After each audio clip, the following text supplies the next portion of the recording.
is. This is it. Oh, I've always loved this one.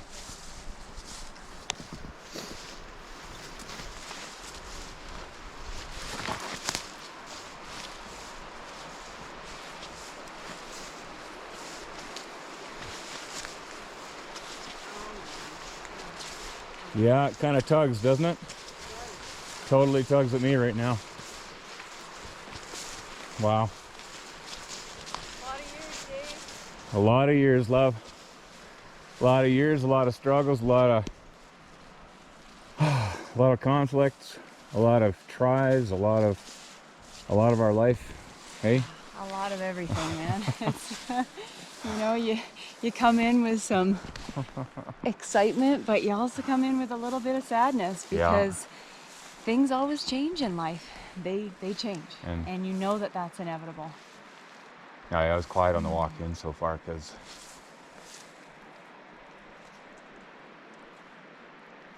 where I want to fish.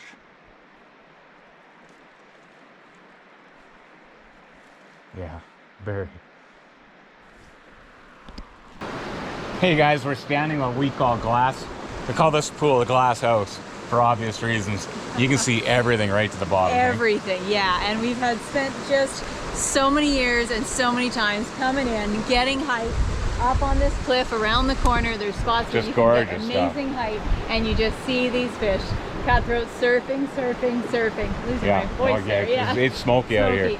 But what I wanted to share is that back, 1996, you'd walk into this pool and you'd see maybe one 10-inch fish and nothing else. And I mean nothing else.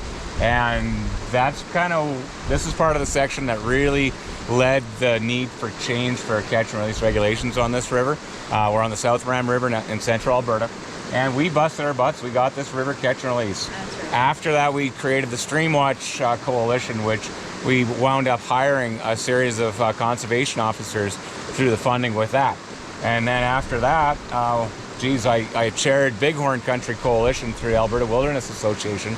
That was the first serious go-around at trying to get some conservation in this area, because it's run over with logging, oil and gas, maybe coal mining. A lot of industry. And a lot of agriculture as well. But the neat thing was after the catch and release regulations went through, this pool in particular, about the 3-4 years after this pool had nothing but 18 to 22 inch cutthroat. Why? Because the few fish that were in the river grew up. And at that same time, we had some high water events, not a lot of recruitment, so those fish just kept getting bigger. So we got some really gorgeous fish pictures of some really big cutthroat trout. You don't get as many big fish anymore. And I don't know, I just got, 8 or 9 fish, whatever it was. Absolutely. And missed probably a few more, saw a bunch more. But that's the thing, carrying capacity. A river can only sustain and produce so many trout and so much biomass in pounds or kilograms per mile, per kilometer, depending on how you measure your units. Yeah, and these are also slow-growing trout, right? Yeah. You look at the environment, it's pretty harsh out here. Yeah. They get a very limited amount of time to put on any weight during the season, right? Exactly. It's a short season, and the neat thing about it is this river is home to some of the oldest living cutthroat trout in Alberta. They've been aged as high as 24, 25 years old. And when you think about that, a 16-inch fish anywhere else, you're looking at, 3-4 years old. Here it could be a 6, 7, 8-year-old fish. You just don't know. It's brutally slow, and it's just our impact. Absolutely. We got to make sure that we're in a good place right now in terms of numbers and some gorgeous fish and some sizes. But people have to realize, if a fish is living 24, 25 years, this river went catch and release in 1999. That's only 22 years. So conceivably, a fish that was born before that is still swimming in here. And we got to make sure that we handle the fish well. We got to make sure that we're treating the fish well, and sure as hell not killing these fish, and making sure we fish in manners that aren't killing fish. Because it's such a special place. This is a special place in Alberta. It always has meant something. It's always been close to our hearts. It's a stream where I learned to fly fish. And man, oh man, it has remained really close to my heart, and I know today through so many years. So. Love it. Absolutely love this one. So this one's pretty crazy. Back in, I want to say about 2000, after the catch and release went on this river, South Ram, Barry Mitchell, Alberta fishing guide then, he and I were talking about, how do you get the point across to people? And so we decided, I think about 2000, 2001, to start a little project called the Streamwatch Project. Turned into the Streamwatch Conservation Coalition. As I mentioned earlier, we hired some conservation officers with power authority. The government stepped up, and it went well for a few years until the government also then realized that there's a union of officers that might not like such a program to exist. It basically went underneath the government department, and they killed it as soon as it was part of the government department. It was a program that was supposed to be for anglers, by anglers, create a community of anglers like-minded that want to catch and release, wanted to be the eyes of things that were happening out there. I wanted to see it be a program where everybody kind of talked to each other. Everybody kind of reported what was happening. Hey, did you see that cut block, that logging, that stream crossing? Did you see maybe there was some poaching, maybe there's some bait fishing, that kind of stuff. So that's what I was hoping for. It never came that way. And when the government decided they were going to kill the program, Barry called me up and said, "You told me so," because he knew I was fighting for that, to set up some ground rules and guiding principles for Streamwatch to happen. It never went that way. And it's unfortunate. And Barry, that's the only time I ever let him say, "I told you," put words in my mouth that I got to tell him so. But it's unfortunate. But part of that was I hung these signs. We made black on yellow signs. If you're able to make chloroplast signs, you don't go red on white because red fades. Red just gets sun bleached. And what you want to do is go black on yellow, because this sign here, I remember vividly, was 2001. This sign is 20 years old, hanging here underneath this little tree. It's one of my favorite little spots in the world at a place called Moss Falls. And what the idea was on these signs was just to say, "Stop, attention anglers. This stream is catch and release. Trout and whitefish limit is 0. No bait is allowed. There is a seasonal closure. Please consult your regulations. It's your stream. Report all violations." And I wish we'd had a Streamwatch logo that we could have developed and put on that. The idea came later, but this is just one of my favorite little spots, a little creek that comes in. And if you look upstream, I'll show you this by drone in a bit here as well. Just one of my favorite little spots on the Ram River here in Alberta. And it's very dear to me just because, I see that, here I go. I see the sign and I can't help. For those that don't know, my friend Barry passed away a few years ago. We took on the Alberta Fishing Guide, and we published it for 4 years just to make sure that it continued, because it's been around since 1971. And it's just something that we wanted to make sure continued. But there's lots of things like Streamwatch that could still be happening. It just seems like there's a disconnect these days from, people banding together. Trout Unlimited is a little too corporate. The Bow River Foundation, that's a great one that's just starting up, but it's on the Bow River.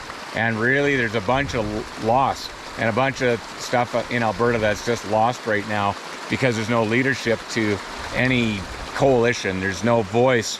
Alberta Fish and Game Association, again, there's some good stuff out there, don't get me wrong, but there's not a place where, the vision of what I had with Streamwatch, people talking to each other, tying in people that know policy, procedure, protocols of government, and working within that stuff to get stuff done to make sure that, we have fish into the future.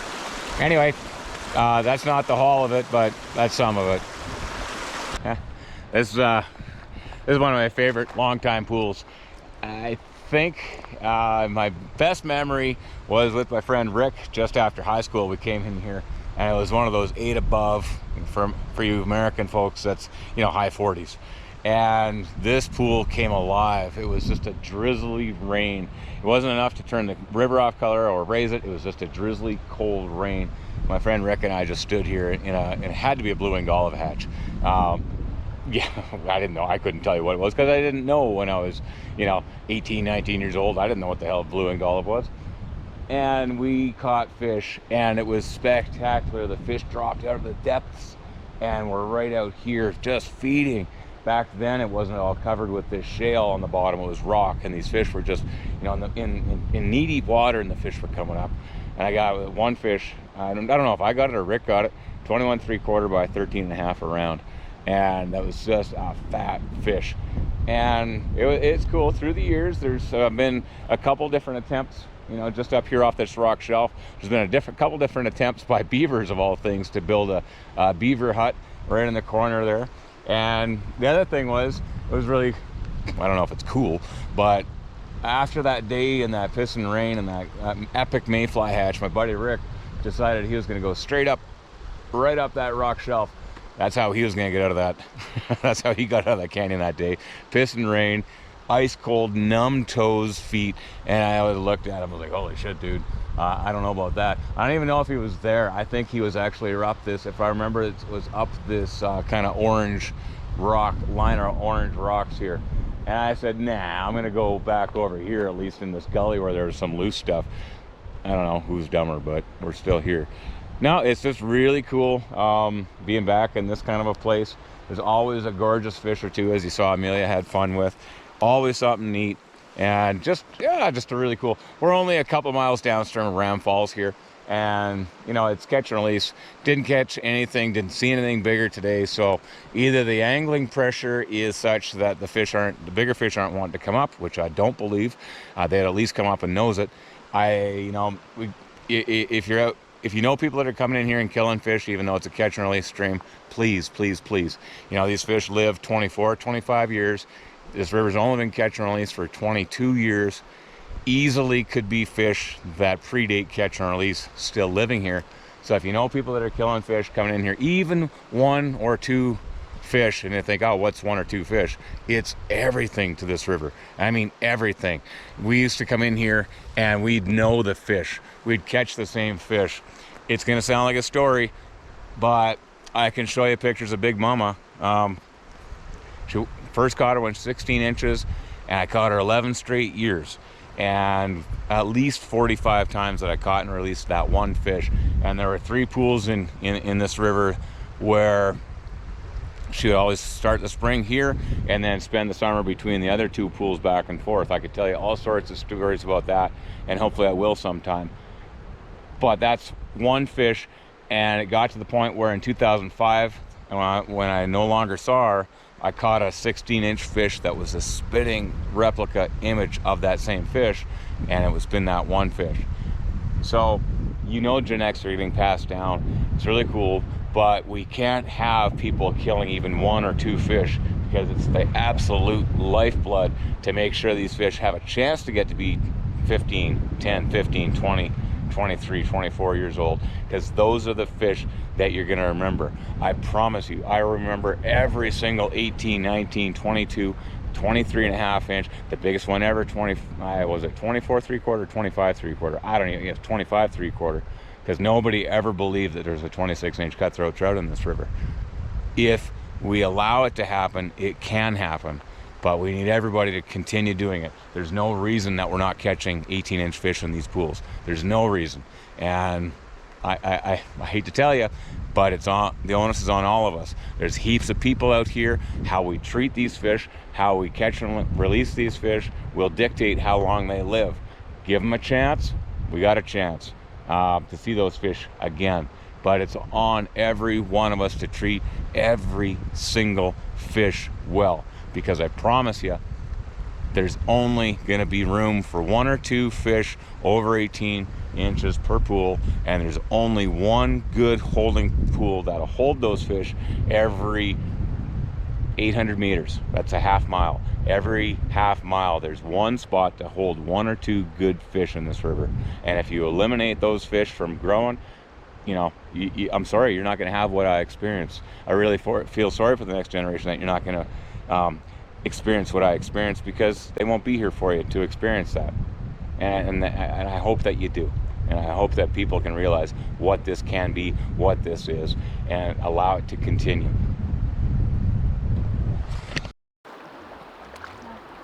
Yeah, chalk up another dead fish. It's just ridiculous. We need to talk about handling these fish, guys. This is just not cool what we're seeing on this trip. There's no reason for these fish to be dead. This isn't the first one. We've seen a few now.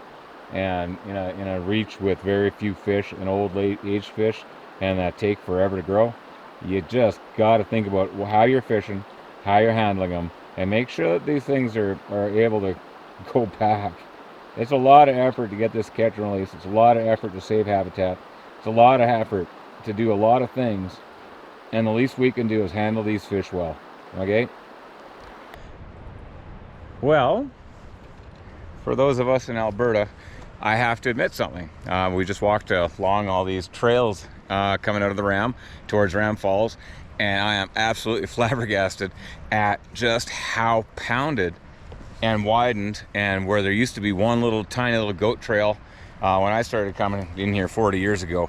In the last couple of years since I've been here, it's like a highway. It's like a 4-lane highway compared to what it, not even compared to what it was. It's a 4-lane highway of trails for a long ways from Ram Falls. I'm blown away. And the only other people we've seen in here today, there's 3 guys spin fishing down there. There's 4 more people down here spin fishing. And I have to admit that my time and the time that I knew is over. There is zero chance that this river will ever allow these fish to get to be 25 years old. There's zero chance. The way I'm watching these people just reel the spinning stuff in and just tossing the fish and just on the rocks. I just got one a couple minutes ago, and it's like, okay, my time's over. What I knew, those old aged fish, those special, wonderful fish, this is now a playground. This is just a recreation place. This is just where people come and catch a fish, go hiking, and whatever happens.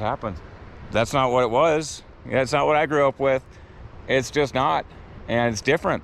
And the only way that you're ever going to see those 20, 25-year-old fish again, guys, is single hook. And barbless or not, I don't care. But it's going to be a single hook situation. It's going to be maybe fly only. It might be dry fly only. It might be a lot of things. But for the numbers of people that are coming through here, it's one thing. I mean, that's the experience thing of having a lot of people, not too many people. I don't know. It doesn't matter. These fish are here, and they're always going to be here.